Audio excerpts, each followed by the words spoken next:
오늘 우리에게 주시는 하나님의 말씀은 출애굽기 14장 8절에서 14절 말씀입니다. 출애굽기 14장 8절에서 14절 말씀, 구약성경 102면입니다. 출애굽기 14장 8절에서 14절의 말씀입니다. 여호와께서 애굽 왕 바로의 마음을 완악하게 하셨으므로 그가 이스라엘 자손의 뒤를 따르니 이스라엘 자손이 담대히 나갔음이라. 애굽 사람들과 바로의 말들, 병거들과 그 마병과 그 군대가 그들의 뒤를 따라 바알스본 맞은편 비아이롯 곁 해변 그들이 장막친 데에 미치니라. 바로가 가까이 올 때 이스라엘 자손이 눈을 들어 본즉 애굽 사람들이 자기들 뒤에 이른지라. 이스라엘 자손이 심히 두려워하여 여호와께 부르짖고 그들이 또 모세에게 이르되 애굽에 매장지가 없어서 당신이 우리를 이끌어내어 이 광야에서 죽게 하느냐?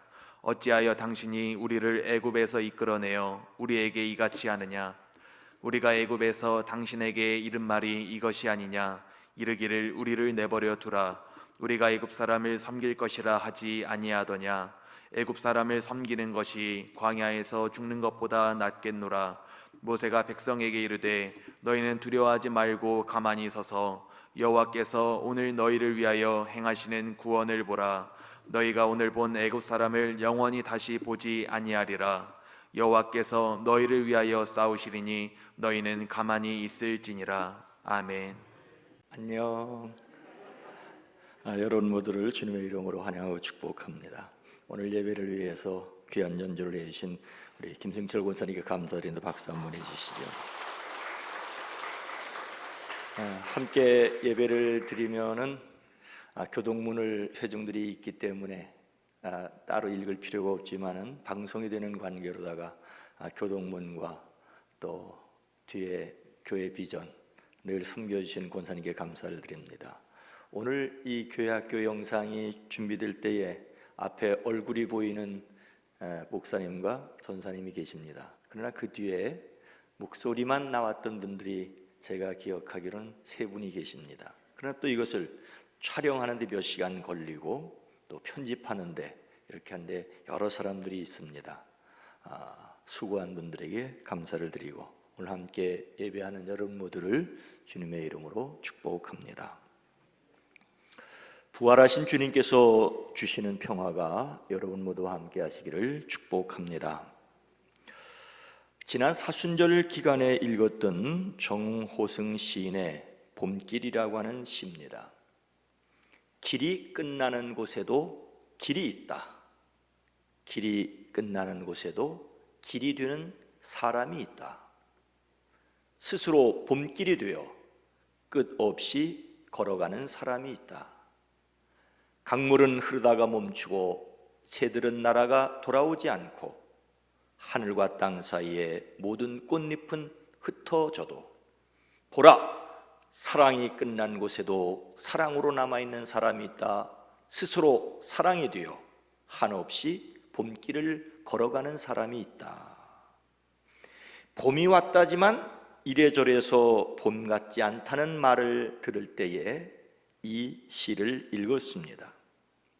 시인은 봄을 노래하는 것이 아니라 봄을 오게 하는 그 길을 노래하고 있습니다. 어떤 분은 시인이 말한 사랑이 끝난 곳에서 스스로 사랑이 되어 한없이 봄길을 걸어가는 그 사람을 예수님이라고 해석을 했습니다. 봄이 아니라 봄이 오게 하는 길을 만들기 위해 걸어가신 사랑의 예수님. 예수님은 내가 곧 길이요 진리요 생명이라고 말씀을 하십니다. 예수님이 친히 길이 되셨습니다. 사람들이 하나님께로 나아가는 길이 되시기 위하여 십자가를 지셨습니다. 예수님께서 십자가의 길을 홀로 걸어가신 그 진리 자체가 되십니다. 진실이 철저하게 짓밟히는 고난을 겪으심으로 오히려 생명을 주셨습니다. 예수님을 믿기에 얻는 자유, 그리고 부활을 믿기에 얻는 생명을 삶에서 누리시기를 주님의 이름으로 축원합니다. 우리는 예루살렘의 골고다 언덕에 세워졌던 십자가를 기억합니다. 그리고 그 무덤을 기억합니다. 예수님을 죽인 자들이 오히려 말씀을 기억하고 무덤 앞에 경비병을 세웠습니다. 그 새벽 용감하게 무덤을 찾아갔던 여인들은 시신을 찾을 뿐이었습니다. 그러나 어떤 제자도 기대하지 않았지만 예수님은 말씀하신 대로 다시 살아나셔서 그 말씀을 증명하셨습니다. 우리는 구약 성경에서 예수님의 십자가와 부활을 보여주는 듯한 엄청난 사건을 읽을 수 있습니다. 그것은 바로 이스라엘의 출애굽입니다. 하나님께서 아브라함에게 하신 약속을 기억하셨습니다. 하나님이 친히 모세를 준비하십니다. 그리고 그 땅에 10가지 재앙을 내리셨습니다. 그리고 마침내 그들로 그 땅을 떠나게 하셨습니다. 오늘 말씀은 이스라엘이 이집트를 떠나고 나서 얼마 지나지 않았 있었던 출애굽의 중심적인 사건입니다. 먼저 8절 말씀입니다. 여호와께서 애굽 왕 바로의 마음을 완악하게 하셨으므로 그가 이스라엘 자손의 뒤를 따르니 이스라엘 자손이 담대히 나갔음이라. 이스라엘은 담대히 그 땅을 떠났고 그 땅의 통치자 바로는 그들을 맹추격하였습니다. 어떻게 이스라엘이 그 땅을 담대하게 나갈 수 있었을까요? 우리말로 담대히라는 말은 히브리 성경에서 손이라는 말과 들다는 말 두 단어입니다. 손을 높이 들었다는 말입니다. 자신의 힘과 능력이 크다는 것을 자랑하는 몸짓입니다. 자그마치 400년이나 노예살이하던 사람들이 자신들의 힘을 자랑하고 승리를 기뻐하며 그 땅을 떠났습니다. 어떻게 그런 일이 있었습니까? 하나님께서 전적으로 도우셨기 때문입니다. 나일강이 핏빛으로 변했습니다. 강에나 있어야 할 개구리들이 땅으로 올라왔습니다. 엄청난 이가 생겨서 가축과 사람들을 괴롭혔습니다. 집집마다 파리떼가 들끓었습니다. 심한 돌림병이 돌아서 가축들이 죽었습니다. 사람과 가축들에게 악성 종기가 생겼습니다. 엄청난 우박이 들에 있던 짐승과 밭의 채소에 쏟아졌습니다. 우박에 겨우 남은 것을 메뚜기 떼들이 쓸고 지나갔습니다. 그리고 아무것도 볼 수 없게 더듬어 다녀야 하는 어둠이 있었습니다. 마지막으로 바로의 맏아들에서부터 가축에 처음 난 것까지 모든 첫 배가 죽음을 당하였습니다. 하나님께서 친히 하셨습니다. 하나님께서는 이스라엘이 하나님을 예배하기를, 바로와 그 땅의 사람들이 하나님을 두려워하기를 원하셨습니다. 결국 바로는 손을 들었습니다. 항복하기 위해 손을 들었습니다. 이스라엘도 손을 들었습니다. 승리의 만세를 부르기 위하여 손을 들었습니다.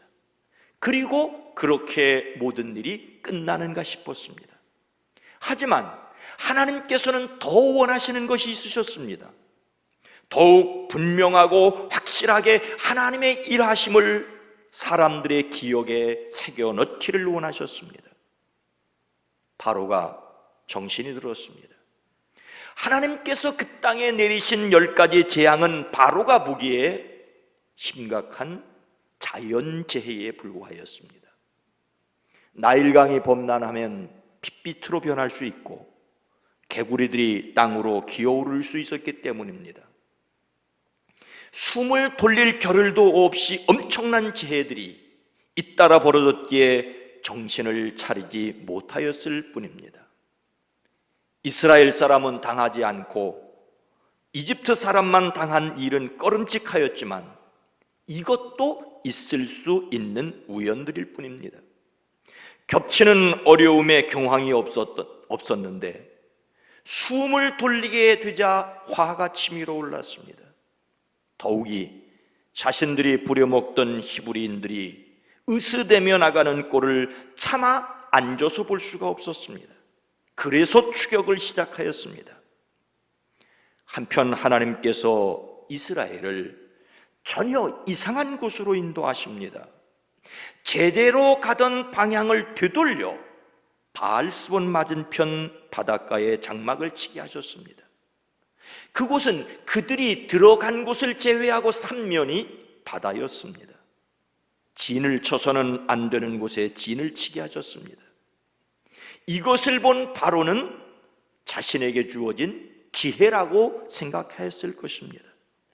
이집트 군대가 이스라엘 백성을 추격하여 그들이 진을 치고 있는 곳 가까이 이르렀습니다. 이에 이스라엘은 어떻게 했습니까? 10절 말씀입니다. 바로가 가까이 올 때에 이스라엘 자손이 눈을 들어본 즉 애굽 사람들이 자기들 뒤에 이른지라 이스라엘 자손이 심히 두려워하여 여호와께 부르짖고, 이스라엘은 기쁨에 들떠 행진하다가 뜻밖의 추격에 놀랄 수밖에 없었습니다. 그들은 두려워하였습니다. 두려워하다는 말은 성경에서 자주 하나님 앞에 두려워서 예배하다는 뜻으로 쓰입니다. 동시에 겁이 질린 공포를 가리키는 말이기도 합니다. 하나님께 예배해야 할 사람들이 사람을 두려워하여 떨었습니다. 그래서 그들은 부르짖었습니다. 갈가마귀가 부르짖듯이 탄식했습니다. 우리는 알고 있습니다. 희망이 절망으로 바뀌기도 합니다.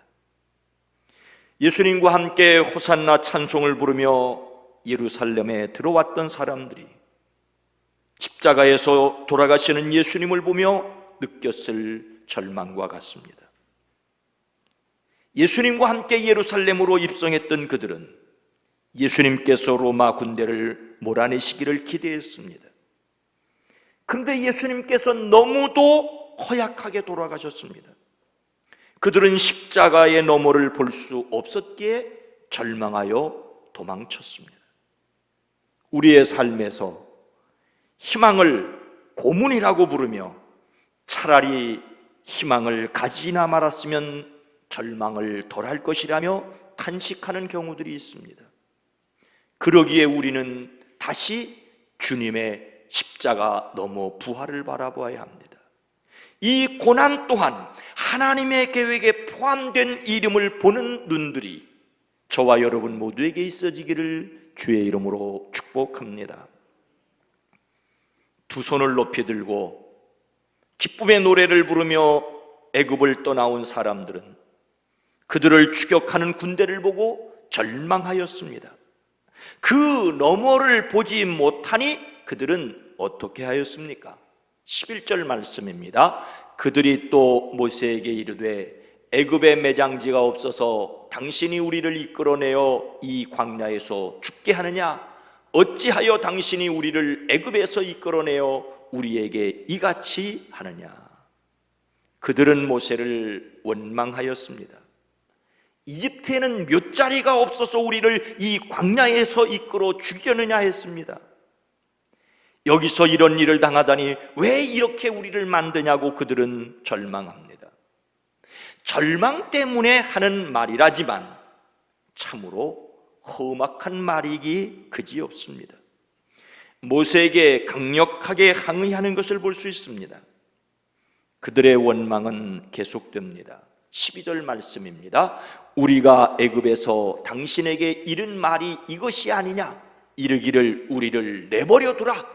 우리가 애굽 사람을 섬길 것이라 하지 아니하더냐? 애굽 사람을 섬기는 것이 광야에서 죽는 것보다 낫겠노라.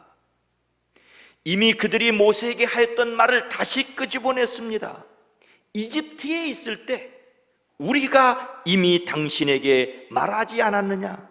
광야에 가서 죽는 것보다 이집트 사람을 섬기는 것이 더 낫겠으니 우리를 그대로 버려두라고 하지 않았느냐? 그들은 이미 모세에게 내버려 두라고 말하였었습니다. 내버려 두다는 말은 완성되지 않은 상태로 그만두다, 중지하다는 뜻입니다. 그들은 모세에게 자신들을 포기하라고 하였었습니다. 그러나 하나님께 사명을 받은 모세는 그들의 해방을 포기할 수 없었습니다. 하나님이 그냥 두시는 것은 절망입니다. 그런데 사람들은 하나님이 개입하신 것을 귀찮아하고 오히려 원망합니다. 우리는 여기에서 사람들의 일반적인 모습을 볼 수 있습니다. 사람은 절망적 상황에서 원망합니다. 우리는 여기에서 그들의 원망이 오로지 모세에게 향하고 있음을 보아야 합니다. 그들은 자신들을 애굽에서 이끌어내신 분이 하나님이 아니시라 모세라고 생각을 했습니다. 그들의 눈에 하나님은 보이지 않고 모세만 보였기에 모세에게 쏟아놓은 원망이라고 할 수 있겠지만 그들에게 하나님은 없었습니다. 사람들이 가장 손쉽게 생각하는 어려움에서 벗어나는 길은 원망, 즉 남의 탓으로 돌리는 것입니다. 원망하면 일단 속은 시원할지 모릅니다. 하지만 실제로 해결되는 것은 아무것도 없습니다. 오히려 가시돋친 말이 서로에게 무엇보다도 자신에게 깊은 상처를 줄 뿐입니다. 그러니 원망할 바에는 차라리 입을 닫는 것이 현명합니다. 모든 일에 감사하는 것은 우리를 향한 하나님의 뜻입니다. 그렇다고 우리의 삶에 감사할 일만 있다는 것은 아닙니다. 그러니 어떻게 해야 합니까? 성경은 아무것도 염려하지 말고 다만 모든 일에 기도와 간구로 너희 구할 것을 감사함으로 하나님께 아뢰라고 하십니다. 기도해야 합니다. 절망이 희망으로 바뀔 때 그 너머를 보기 위해서 우리는 하나님께 기도해야 합니다. 영원한 희망이 되시는 부활하신 예수님을 바라보시기를 주님의 이름으로 축원합니다. 자신의 삶에서 희망이 절망으로 바뀌어 원망할 수밖에 없다고 여겨지는 순간에 들어야 할 말씀이 있습니다. 13절 말씀입니다. 모세가 백성에게 이르되 너희는 두려워하지 말고 가만히 서서 여호와께서 오늘 너희를 위하여 행하시는 구원을 보라. 너희가 오늘 본 애굽 사람을 영원히 다시 보지 아니하리라. 하나님을 바라보지 못하였기에 모세를 원망하는 백성들에게 말합니다. 두려워하지 마십시오. 당신들은 가만히 서서 하나님의 구원을 보라고 선포합니다. 백성들은 그들을 쫓는 이집트의 군대를 보았습니다. 그런 그들에게 두려워하지 말라는 것은 사람을 보지 말고 하나님을 보라는 말입니다. 하나님을 두려워하여 경외하여야 할 터인데 사람을 두려워하여 겁을 내면 신라같이 남아있던 희망의 뿌리까지 도려내는 것을 그들은 아직 몰랐습니다. 그래서 빨리 바라보는 것을 바꿔야만 했습니다. 그래서 모세는 그들에게 가만히 서 있으라고 합니다. 여기에서 가만히 서라는 말은 무엇인가를 고정시키기 위해 세워놓다는 뜻입니다. 자기 자신을 굳게 세우다는 말입니다. 그래야 용감하게 나설 수 있고 자신이 누구인지를 정확하게 볼 수 있습니다. 그들은 이스라엘입니다. 추격하는 군대 앞에서 희망이 무너졌다고 지금 원망하고 있지만 하나님께서 구원해내신 하나님의 백성입니다. 하나님께서 아브라함에게 하신 약속을 지키기 위해 구원해신 그들이 바로 아브라함의 자손입니다. 그들은 자신의 초라한 모습이 아니라 자신들이 하나님의 백성임을 보아야 했습니다. 그들을 이미 애굽에서 구원해내신 분이 지금 어려움에서도 구원해낼 그 하나님이심을 믿어야 했습니다. 그래서 가만히 서서 하나님의 구원을 보라고 합니다.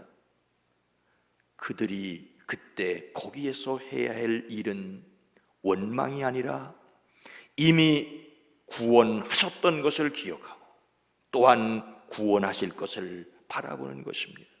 계속해서 14절 말씀입니다. 여호와께서 너희를 위하여 싸우시리니 너희는 가만히 있을지니라. 모세는 계속해서 하나님께서 그들을 위하여 싸워 주실 것이라고 말하고 있습니다. 다시 한번 가만히 있으라고 말합니다. 이번에 가만히 있다는 말은 벙어리가 되다는 말입니다. 말 그대로 하자면 말하는 법을 잊어버리다는 말입니다.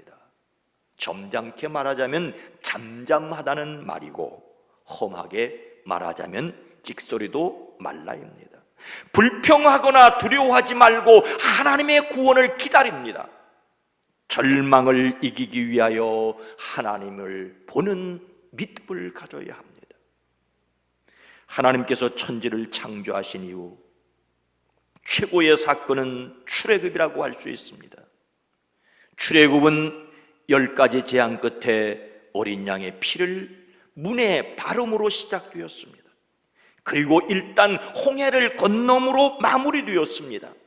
아직 시내산에서 언약을 맺고 하나님의 백성으로 살아가는 일이 남았지만 홍해를 건너므로 애굽과는 완전히 벗어나게 되었습니다. 우리의 구원은 어디에서 시작되었습니까?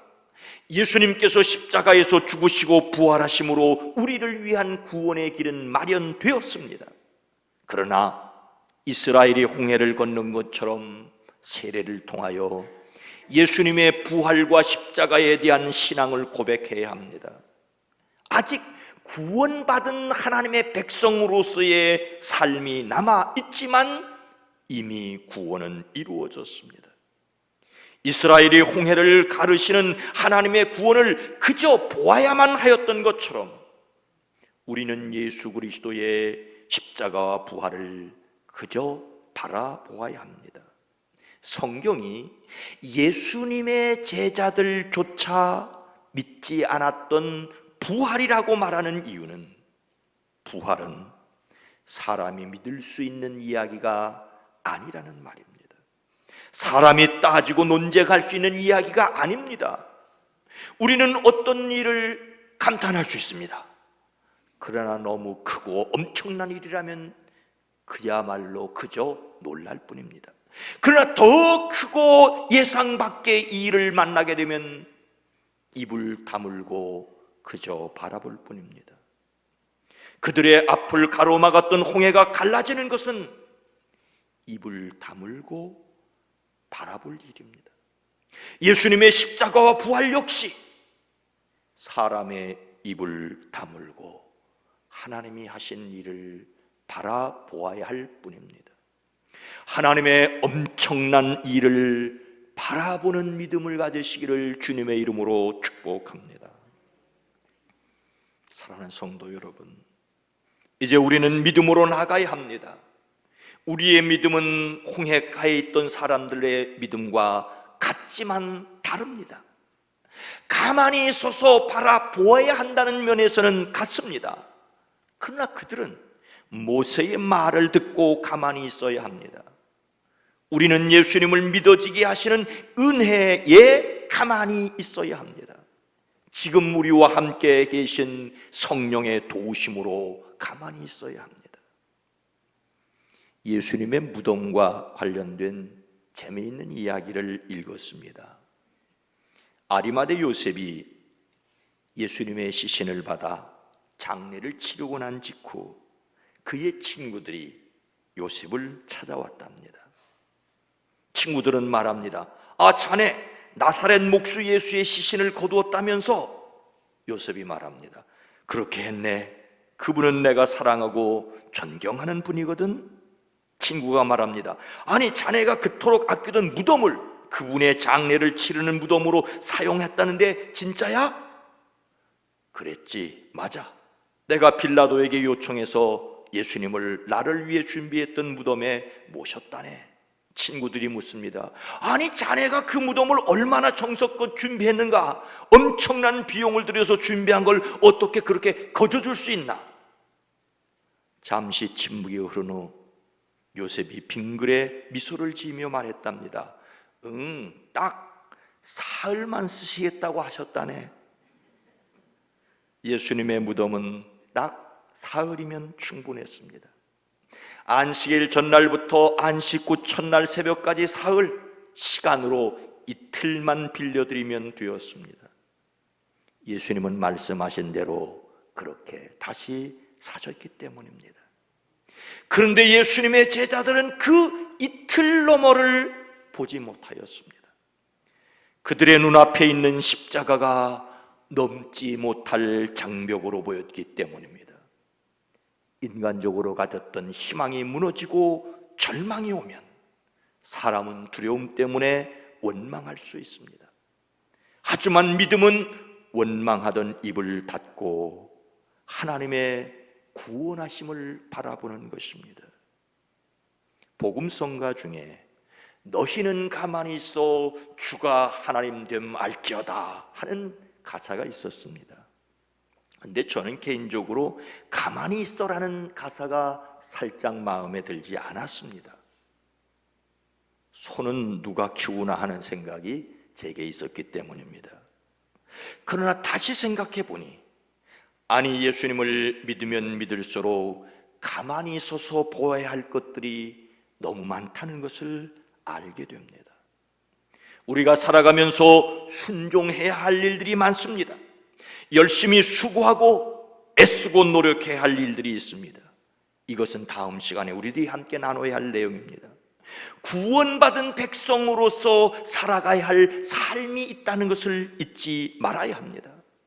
그러나 먼저 가만히 있어서 하나님의 구원하심을 보아야 합니다. 다가오신 하나님의 구원을 믿는 은혜가 저와 여러분 모두에게 더욱 풍성하기를 부활하신 주님의 이름으로 축복합니다. 거룩하신 하나님, 자비로우신 주님, 예수 그리스도의 제자로서 하나님의 백성으로서 성령 충만한 성도로서 마땅히 해야 될 일들이 있지만 먼저 우리로 놀라운 구원을 이루신 하나님을 바라볼 수 있게 하옵소서. 우리를 위하여 십자가를 지셨으나 부활하신 그 주님을 가만히 서서 우리의 수고, 우리의 노력, 우리의 애씀 그 이전에 엄청난 일을 이루신 하나님 앞에 다만 입을 열어 찬양할 뿐 아무 말도 할 수 없음을 고백합니다. 주여, 우리의 예배를 받으시옵소서. 예수님의 이름으로 간절히 기도드리옵나이다. 아멘.